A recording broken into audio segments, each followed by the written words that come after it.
I've run supply contracts across 11 contested corridor way station clusters in 22 years of this work, and I can tell you the exact moment I knew something was wrong at Camp 17. It was 9 minutes after I backed the wagon onto the distribution pad and opened the manifest. The paper said 412 registered residents. The faces in the line said something different.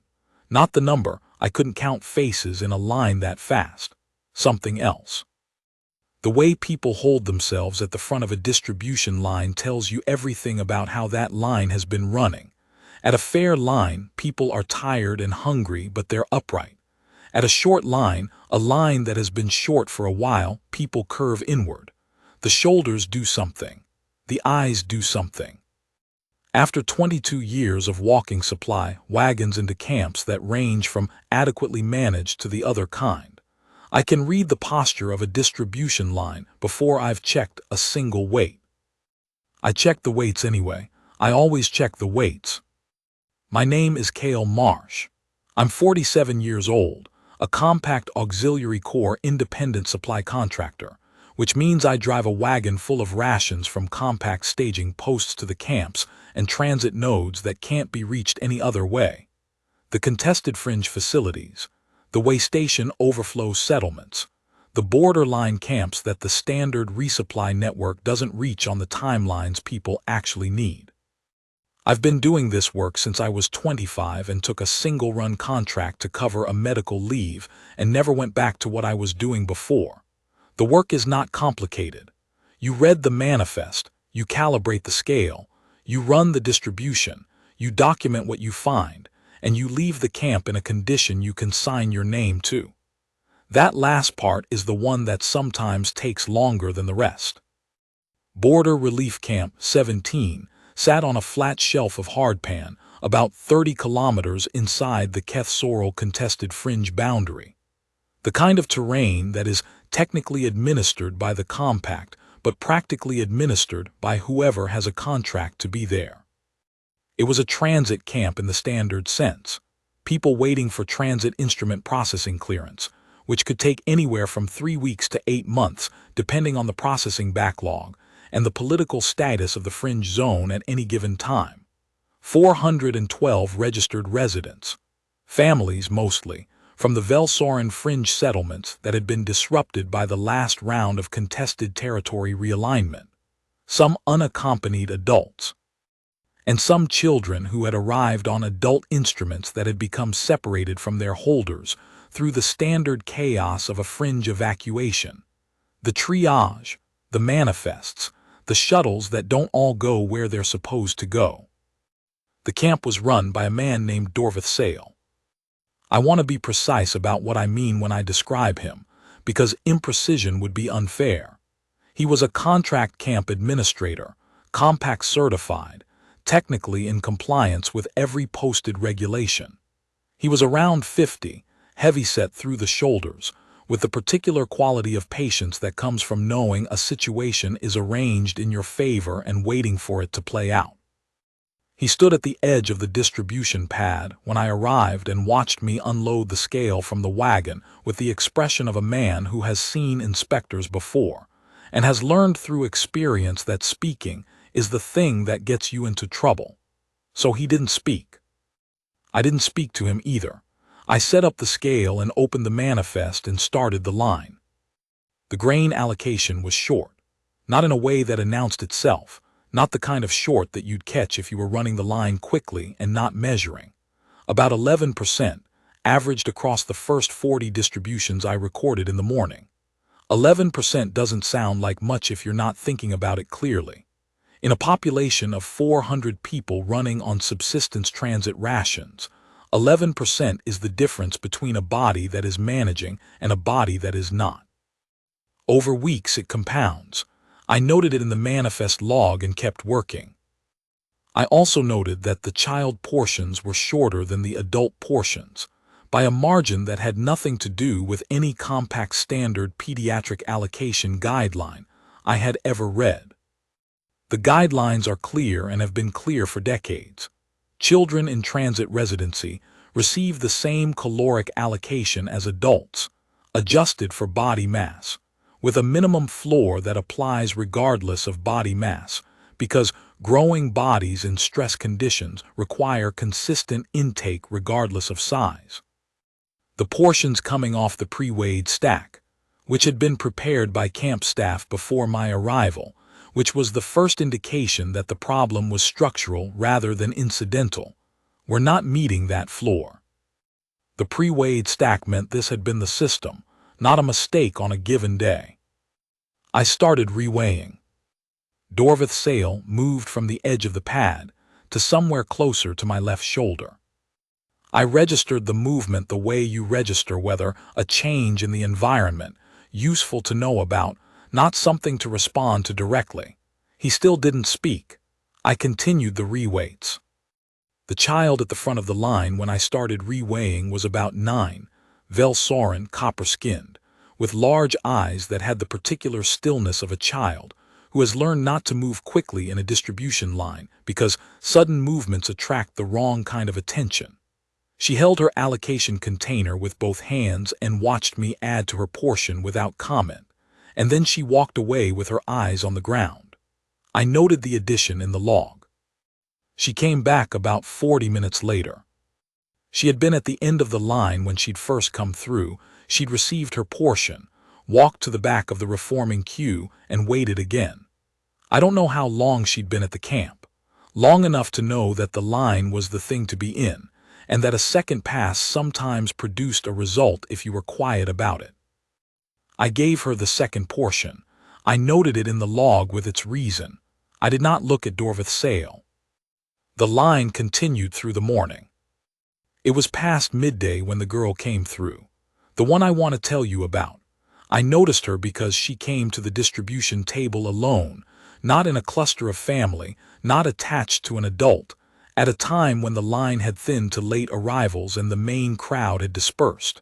She was small. Smaller than the child who doubled back, and I'd thought that child was small. Pale gold Velsoran skin that had gone ash at the cheekbones and knuckles, which is the specific pallor that prolonged malnourishment produces in that species. I knew this from the Velsoran physiological reference brief I had read before my first camp run that included a Velsoran population, 12 years ago, because I read the reference briefs before I go into any situation that involves a species I may not know well enough. Silver-white hair, cropped close. Eyes that were large in the Velsoran proportion copper-amber, with a quality I can only describe as extremely careful. Not frightened, careful. Like she had been spending her attention very precisely for some time, because she'd learned that she didn't have a lot to spare on things that didn't matter. She was 7, perhaps. I wouldn't give you a more precise number than that even if I had one. She set a transit pouch on the distribution table. Small, worn fabric, the campus kind tan with a pale stripe on the strap, which meant it had been issued at a previous facility, because the current camp was using gray straps. She set it down with both hands deliberately, and she looked at me, and she said, in compact standard that had the careful enunciation of someone who has worked hard to learn it and knows they're using it in a situation that matters, "I can give you this. For bread." I looked at the pouch. I looked at her. "What's in it?" I said. "Documents," she said. "Transit instrument, registration card, my mother's identity notation, a carved disc." A small pause, and 4 unit credits. 4 unit credits was approximately enough to buy a cup of reconstituted grain drink at a fringe market stall, if the stall was being fair about the exchange rate. It was not nothing to a child who had nothing, which meant she had set down everything she had for a portion of bread. Not dramatically, not as a gesture, as a transaction, because that was what the camp had taught her things cost. I looked at Dorvith's sail. He was watching this exchange from 20 meters away with the expression of a man who has seen it before and found it unremarkable, which was, in my experience, the most accurate read of the situation I could have gotten. I looked back at the girl. "Put the pouch away," I said. She didn't move. She had learned not to move things once they were placed. I understood this in the way you understand things that have been taught to a person through repetition. I'm not taking the pouch, I said more clearly. The bread is yours without it. Put the pouch away and go sit in the cook tent. I pointed to the tent I'd set up behind the wagon that morning. I'll bring you something in a few minutes. She looked at the cook tent. She looked back at me. It costs something, she said. Not a challenge, a rule. The kind of rule that has been confirmed enough times that it stops feeling like a rule and starts feeling like physics. Not here, I said. Not today. Put the pouch away and sit down. She picked up the pouch slowly, checking my face while she did it, and held it against her chest and walked to the cook tent and sat down on the supply crate I had placed there that morning. I set up that crate on every camp run I do, a place for someone to sit that is off the ground and under cover and out of the line. I started doing it after my third contract, when I understood that there would always be someone who needed to be off the ground and out of the line, and that the crate cost nothing and took 30 seconds to place. I finished the remaining distribution. I noted the final weights. I totaled the reweight discrepancies against the pre-weighed totals and wrote the number in the log. And then I went to the cook tent and started the portable heating element and made the girl a meal. I carry my own provisions on camp runs. Personal rations, not from the manifest, not camp supply, dried protein, grain powder, 2 kinds of vegetable that reconstitute adequately if you give them time, dried herb that I've been buying from the same fringe market stall for 6 years, a pot, a burner, a flat dish. I've been carrying the cook setup since my 6th contract, when I spent 3 weeks at a camp with no kitchen infrastructure eating cold reconstituted grain out of a container, and decided that was as long as I was willing to do that. The setup costs me pack space and time. I don't factor it into the calculation. It's just part of how I run. The meal took 20 minutes, grain base with protein and vegetables and a small amount of the herb. The kind of thing a person makes when they have 20 minutes and reasonable materials, and they've been doing it long enough that it doesn't require much thought. I brought it to her on one of the 2 flat dishes I carry. I carry 2. I don't remember exactly when I started doing that, and set it on the crate in front of her. She looked at it, she looked at me, the careful eyes doing their accounting. "What do I give you?" she said. "Nothing," I said. "Eat while it's warm." She ate. Not fast, the way some children eat when they haven't had reliable food. She ate with the methodical attention of someone taking something seriously and not wanting to waste any part of it. She ate the whole dish. She set it down on the crate when it was empty and said, in the precise compact standard, "This was correct." I've been cooking on camp runs for most of my adult life, and that is one of the most complete things anyone has ever said to me about a meal. "What's your name?" I said. "Asa," she said.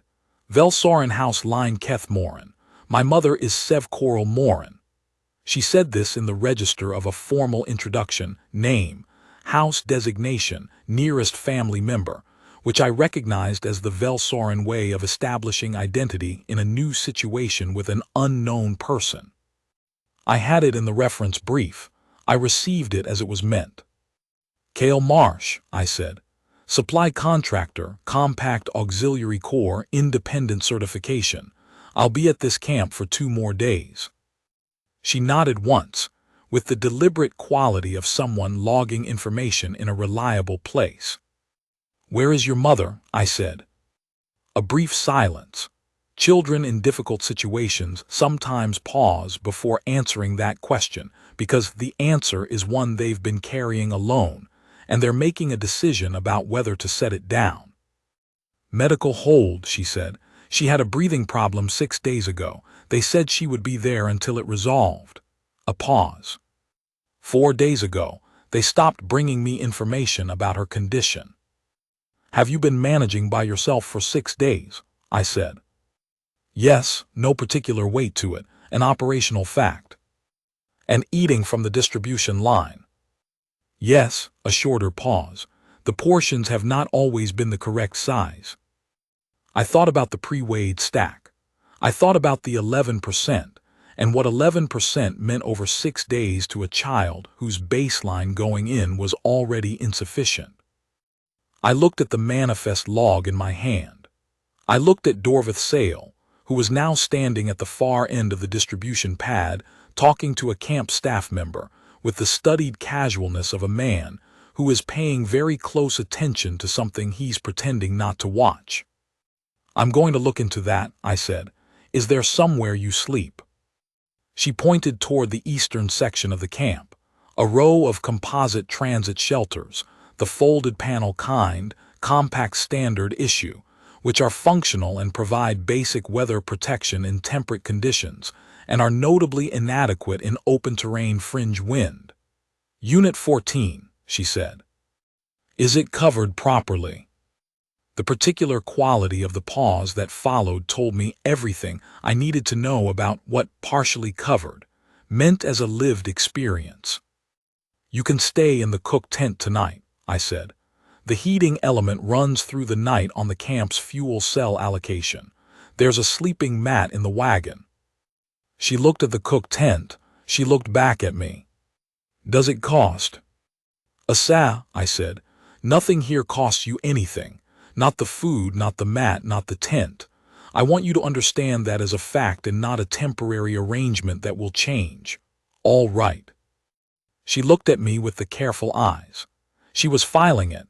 I could see the filing happening as a stated rule from a new source, to be confirmed through observed behavior over time, which was a reasonable way to treat new information when you've been in a place that taught you not to trust stated rules without evidence. "All right," she said. I got the sleeping mat from the wagon and set it in the corner of the cook tent that was furthest from the flap and closest to the heating element. Then I went to find Dorvith Sale. He knew I'd been reweighing. He had watched me do it.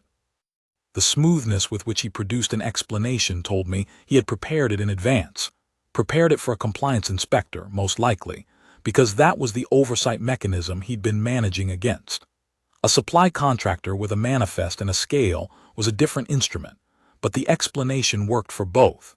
Calibration variance on the pre-weigh scale, a temporary storage issue with one of the grain bins following a transit shipment that had arrived in suboptimal condition, an adjustment period in the wake of an intake surge that had strained the camp's supply infrastructure beyond normal operating parameters.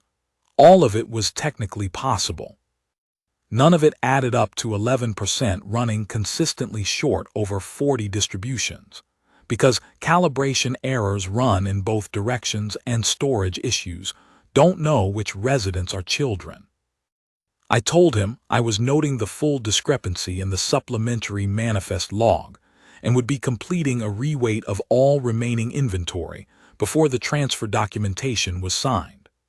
I told him this was a requirement under Section 12 of the Compact Auxiliary Supply Contractor Standard, which I cited by section and subclause.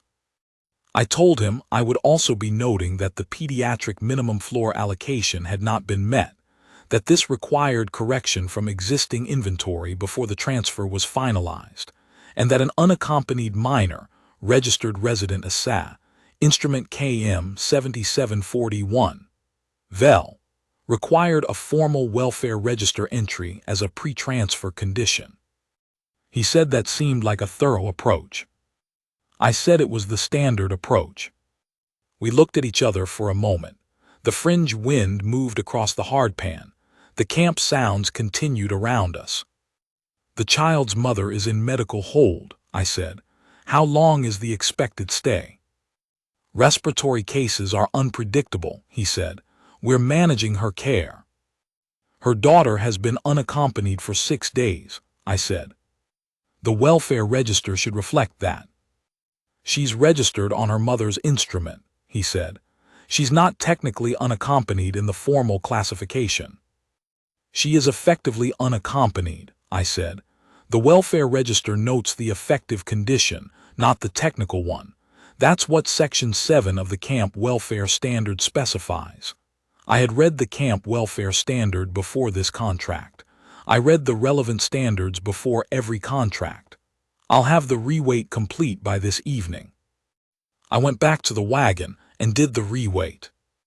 The full picture, once I had it, was worse than the morning sample had indicated. The grain was 11% short, as I'd noted. Protein allocation was 14% short against the manifest figures, a larger gap than the grain, which told me the protein line had been running short for longer or had been skimmed more aggressively. Vitamin supplement distribution had no distribution log entry in 3 weeks, which meant either the records had not been kept or the distribution had not occurred, and I had seen enough camps to know which of those two possibilities was more likely.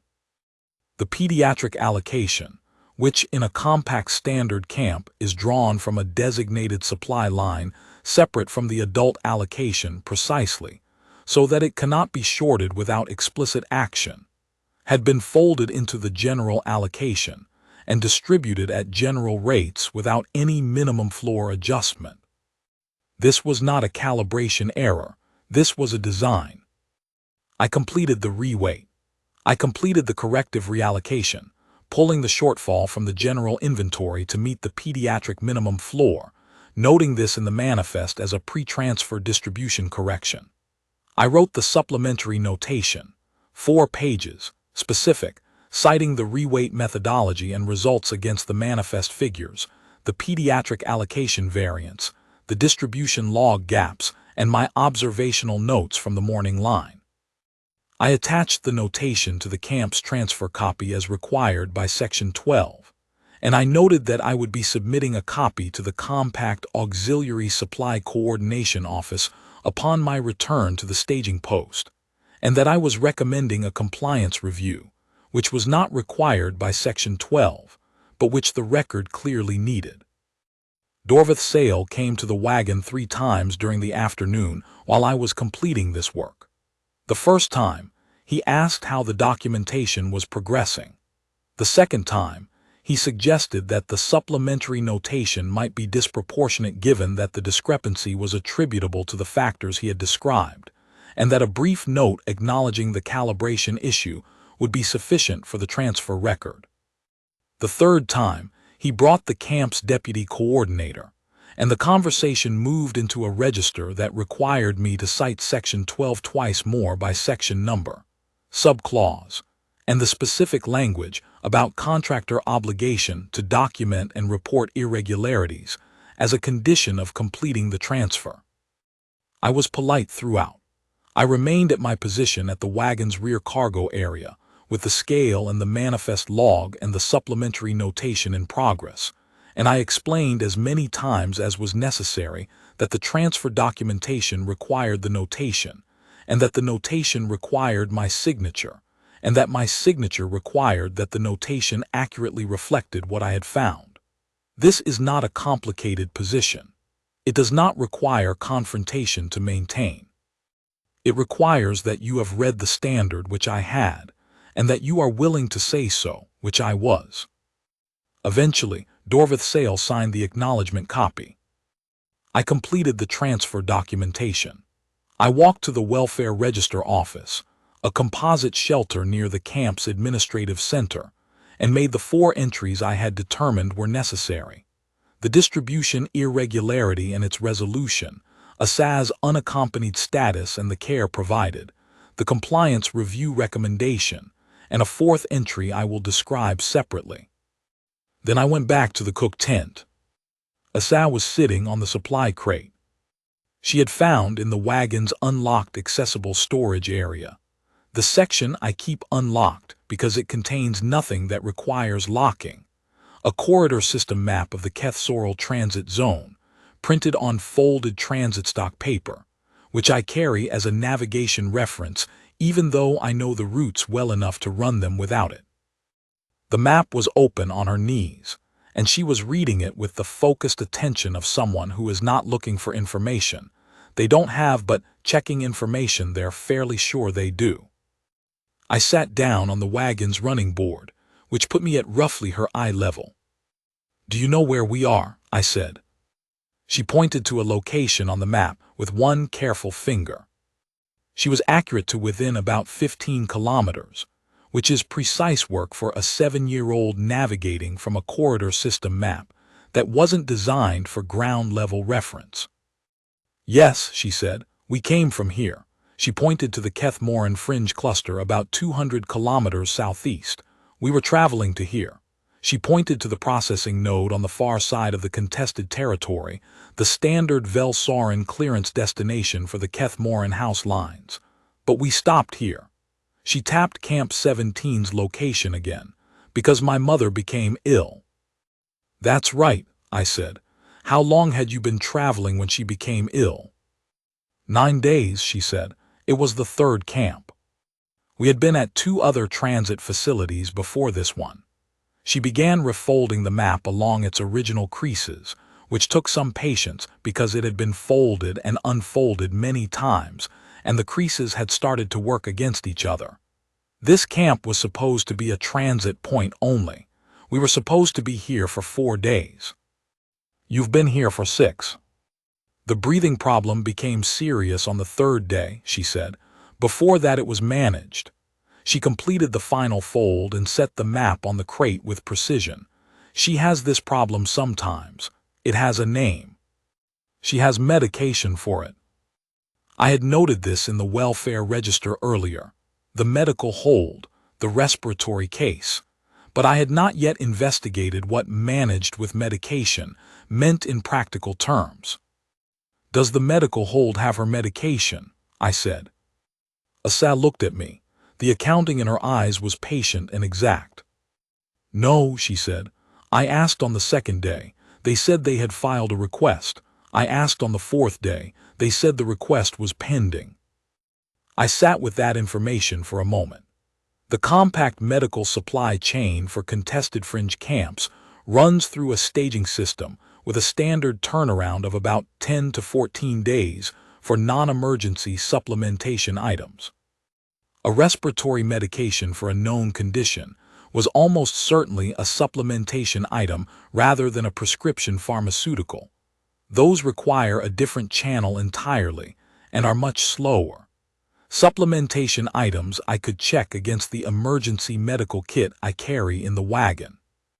I carry a full compact auxiliary supply contractor emergency medical kit.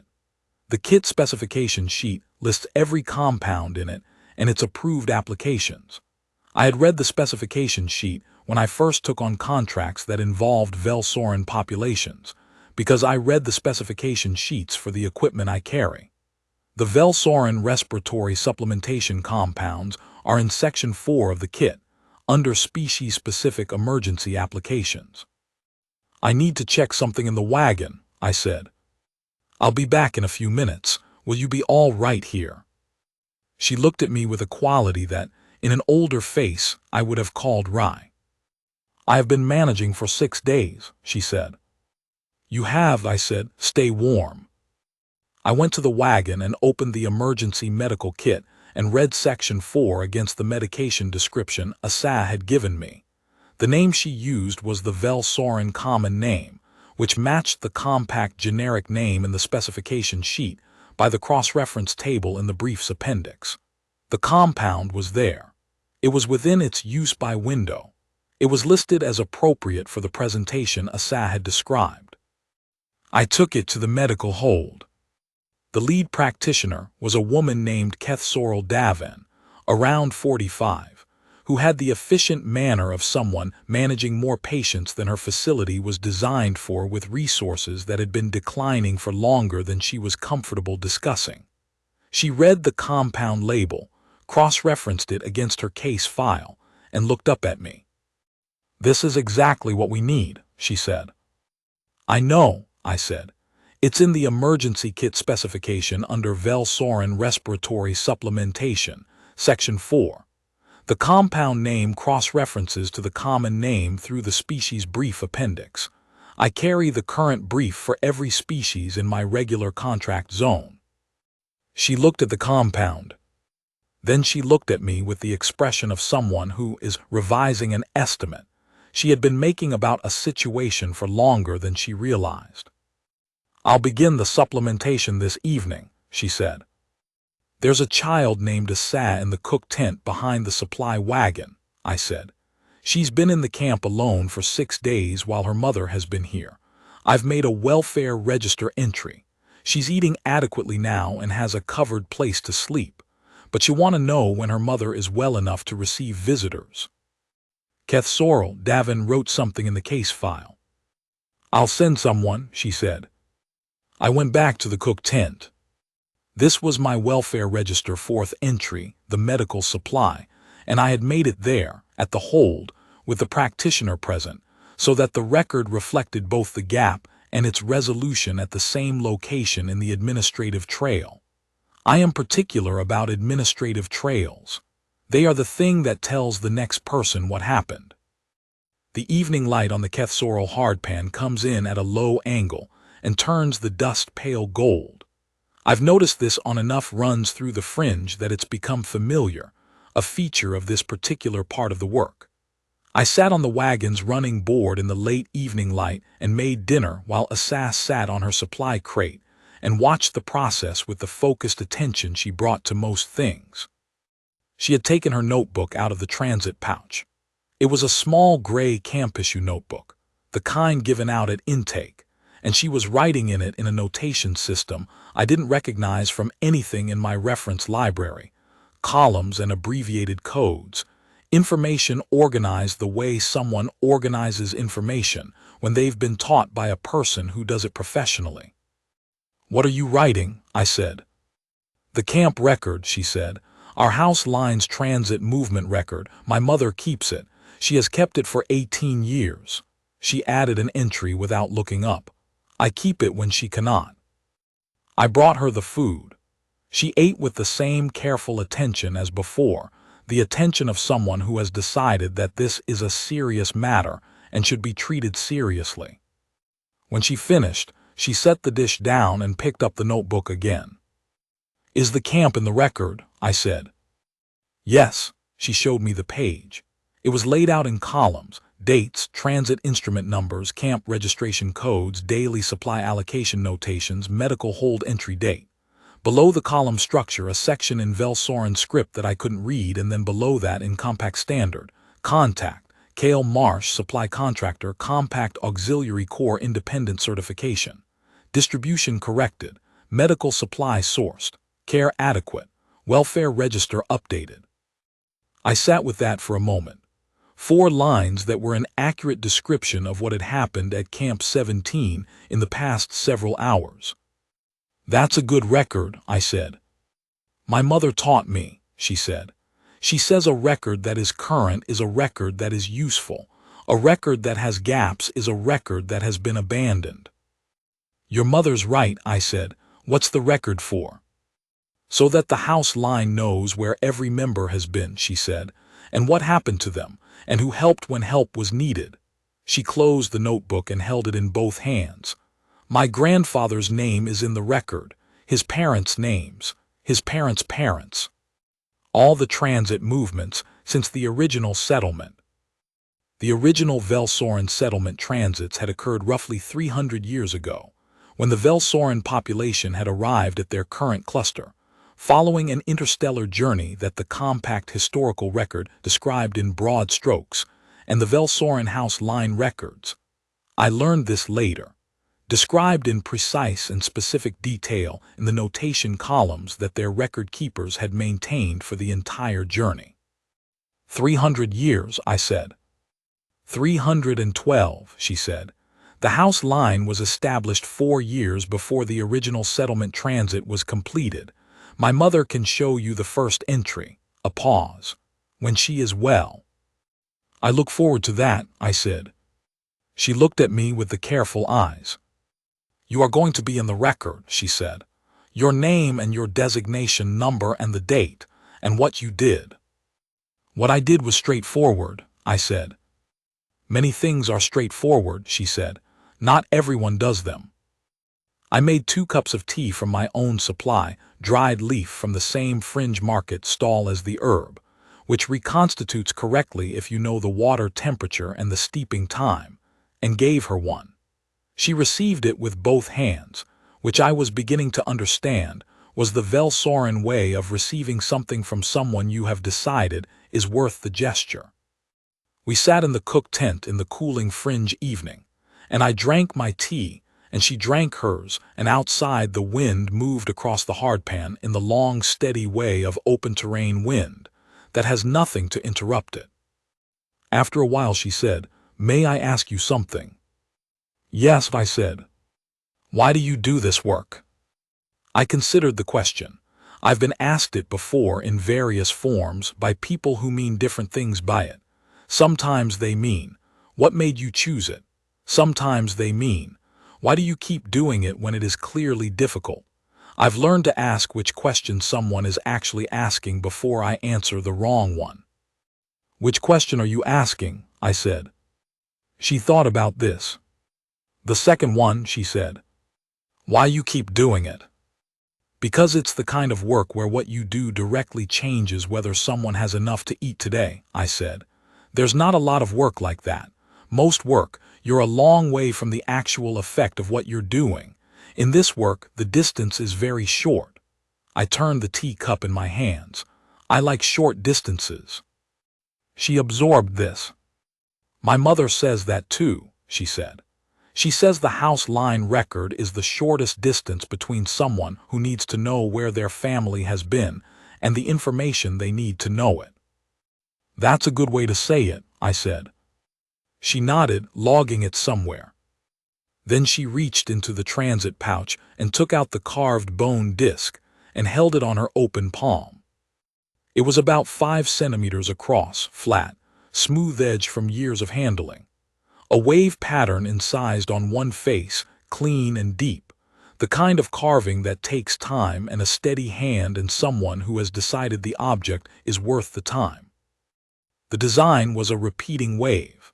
I would learn later that this was the Waterhouse mark of the Kethmoran coastal line, a designation that traced back to the original settlement transit and the community of people who had made the journey from the ocean settlements of their previous world, and maintained the Waterhouse identity across 312 years of displacement, and transit and fringe territory clearance processing. "My grandfather made this," she said. "He made it for my mother when she became the house line record keeper. He said the record keeper should have something to hold on to when the records were difficult." I looked at the disc. "When you offered it at the distribution table," I said, "did you think I would take it?" "I thought everything costs something," she said. "I was offering what I had." She turned the disc over once, looking at the back, which was smooth and uncarved. "You said it costs nothing here. I am deciding whether that is true." "How long will it take you to decide?" I said. "I don't know," she said. "I've been here for 2 hours." She looked at me steadily. "So far it seems like it might be true." "It is true," I said.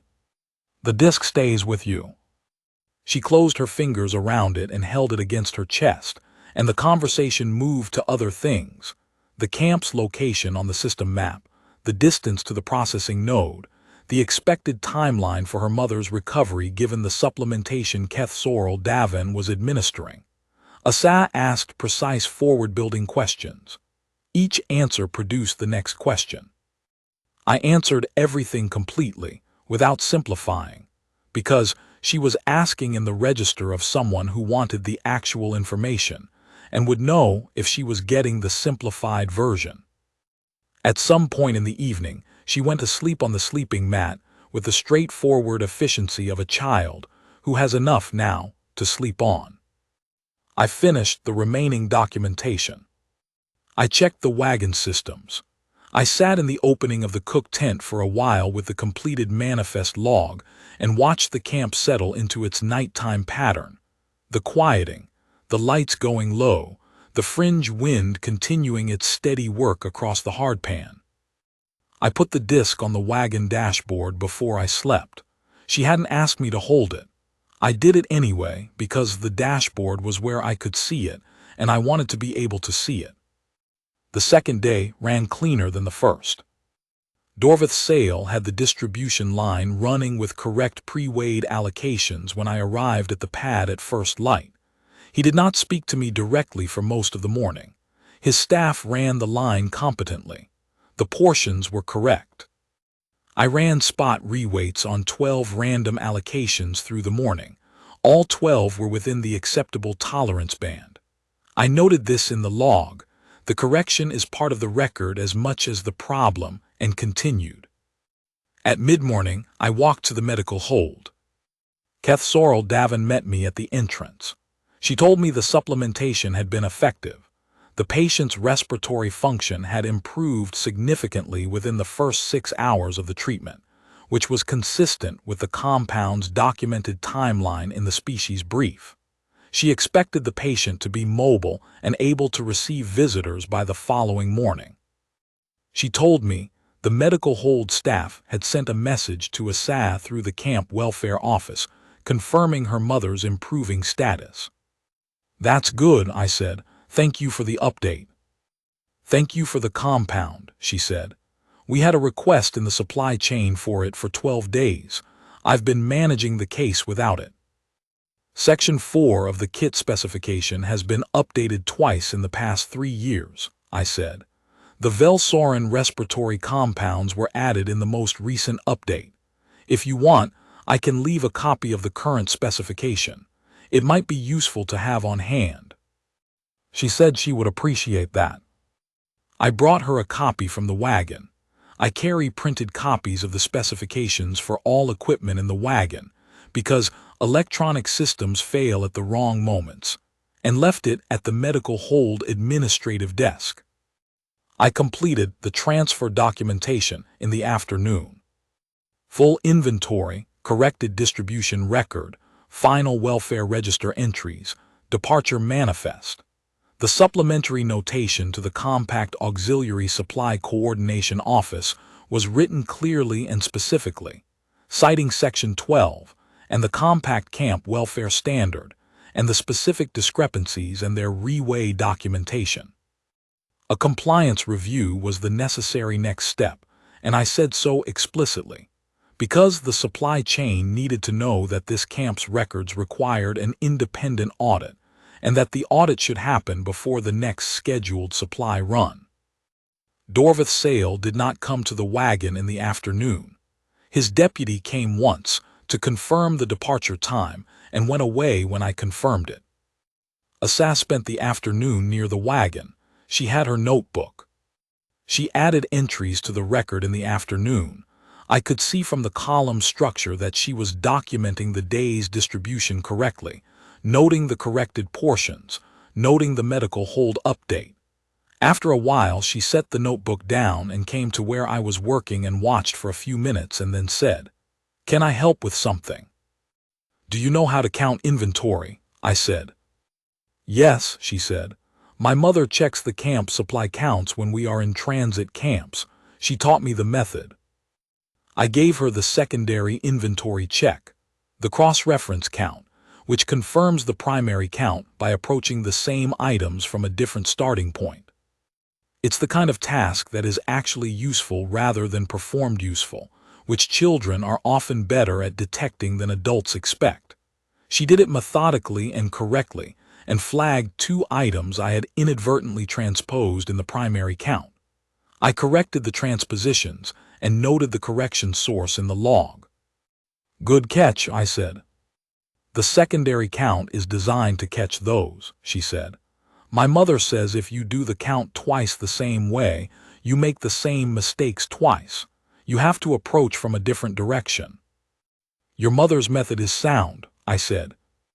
We finished the count, and she went back to her crate and her notebook, and I completed the remaining departure documentation, and the afternoon ran down into the long-angled fringe evening light. I made dinner, enough for 2. We ate in the cook tent with the heating element running and the fringe wind outside doing what fringe wind does, and Asa told me about the house line, the transit movements, the record structure, the way her mother organized the entries so that the information was findable from multiple directions. The record keeper's method, applied to the displacement of an entire family line across 300 years of space and settlement and contested fringe processing queues. When we had finished eating, she sat quietly for a moment. Then she said, "Will you take the disc tonight?" I looked at her. "It's yours," I said, "and your grandfather made it and your mother carries it." "I know," she said. But she paused, finding the right word in a language that wasn't her first. I want the record to say that you held it, even if only for one night. She held it out.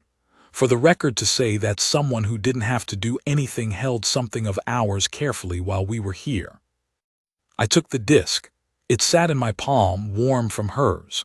The wave house pattern was clear in the heating element light, old and clean and deep. "I'll give it back in the morning," I said. She nodded and lay down on the sleeping mat, and was asleep within a few minutes with the efficiency of a child who has settled something she needed to settle. I sat in the cook tent with the disc in my hand for a while. Outside, the camp was quiet in its nighttime way. The fringe wind moved. The hardpan stretched out into the contested territory's darkness in all directions, and somewhere in the medical hold at the eastern edge of the camp, a woman named Sevcoral Morin was breathing correctly for the first time in 6 days because a specification sheet existed, and I had read it, and because what had been wrong at this camp had been documented in a record that would now exist. I put the disc on the wagon dashboard and went to sleep. In the morning, I gave it back. She received it with both hands. I completed the departure check. I loaded the wagon. I drove back to the compact staging post through a morning that was bright and flat and clear, the hardpan running white under the early light, the fringe boundary visible as a haze of different colored dust to the east. The compliance review team reached Camp 17 11 days after my departure. The review is part of the public administrative record. Dorvath Sales' contract was terminated. The camp was placed under direct compact administration with an appointed coordinator and a restructured supply chain protocol. The distribution records were audited for the 8 months prior to my visit. I don't know the full outcome of the audit because that information isn't in the public record. I know the camp moved to direct administration, and that subsequent supply run logs from other contractors show correct allocations. I submitted my own supplementary notation to the coordination office on the day I returned to the staging post. It joined the compliance review file. That was the appropriate place for it. 14 days after my first visit, I ran my next supply contract to Camp 17. Sevcoral Morin met me at the distribution pad. She was tall for a Velsoran woman, with copper skin and silver-white hair, a Saz coloring, in an older face, and she had the particular upright quality of someone who has been unwell for a while and has come back from it with something to prove to no one in particular except their own body. She was thin and she was steady. A Saz stood slightly behind her left shoulder, which is the secondary family member position in a Velsoran formal exchange, with the notebook in hand. Sevcoral Morin spoke first in Velsoran, which I had been told to expect, and which Asa had warned me was required. The formal acknowledgement address must be delivered in the house language first. It named me by name and contractor designation and the date of my first arrival, and it stated, in the specific formal register, that what I had done was the thing that was correct to do. Asa translated this afterward carefully, explaining that in the Velsoran formal register there is a distinction between the thing that was generous, the thing that was kind, and the thing that was correct, and that correct is the highest of the three, because generosity and kindness are responses to feeling, while correct is a response to what is, regardless of feeling. What is correct is what the situation requires, and the highest acknowledgement in the Velsoran register is that a person looked at a situation and did what it required. Then Sevcoral Morin switched to compact standard and said, "My daughter tells me you read the supply standard annually." "Yes," I said. "And the species reference briefs." "Before every contract that includes a species I may not know well enough," I said. She looked at me for a moment, the same accounting in the eyes as a Saz, but older, more practiced. "My daughter has added you to the house line record," she said. "Your full name and designation number and the dates and what you did. It will stay in the record." She paused. 312 years from now, someone will read that entry and know that at Camp 17, in the Kethsoral Fringe, there was a supply contractor named Cale Marsh who read the standard and read the briefs and documented what he found. I didn't have a response for that felt equal to it. I said, "Your daughter kept the record current while you were in the medical hold." Sevcoral Morin looked at Asa, who was adding something to the notebook with the expression of someone who is absorbed in an important task and is not going to let a conversation interfere with it. "She always does," Sevcoral Morin said. "She has been keeping it current since she was 5 years old." The distribution ran correctly. The new camp administration had the lines set up properly, portions pre-weighed to standard pediatric allocation drawn from the designated line. I ran spot checks through the morning. Everything was within tolerance. I noted it in the log that 2 is part of the record. The correction and its maintenance are as important to document as the problem. When I was packing down the cook tent at the end of the day, Asa came to where I was working. She set something on the supply crate. "For the dashboard," she said. It was a small flat carving, about 4 centimeters across, made from pressed transit card material. The kind you are given at intake processing, stiff and pale gray, which Asa had cut into a disc shape and incised with the same wave pattern as the bone disc, slightly less even, the lines of a child's hand rather than an adult craftsman's. At the bottom of the design, in small, careful, compact standard numerals, the date of my first arrival. I picked it up. "You made this," I said. "Yes," she said. "The bone disc is ours, it stays with us. This one is yours for your record." She pointed to the dashboard. "So the wagon has it." I put it on the dashboard when I started the wagon for the return run. It rode there for every subsequent contract I ran to Camp 17 over the 14 months before the camp's population cleared transit instrument processing, and the facility was properly closed. Correct documentation, correct certificate, the way a closure should go. I know when Asa and her mother departed for the processing node because Asa sent me the update. She filed it through the compact contractor correspondence system, addressed correctly to my designation number, which she had entered into the record on the first day and memorized accordingly.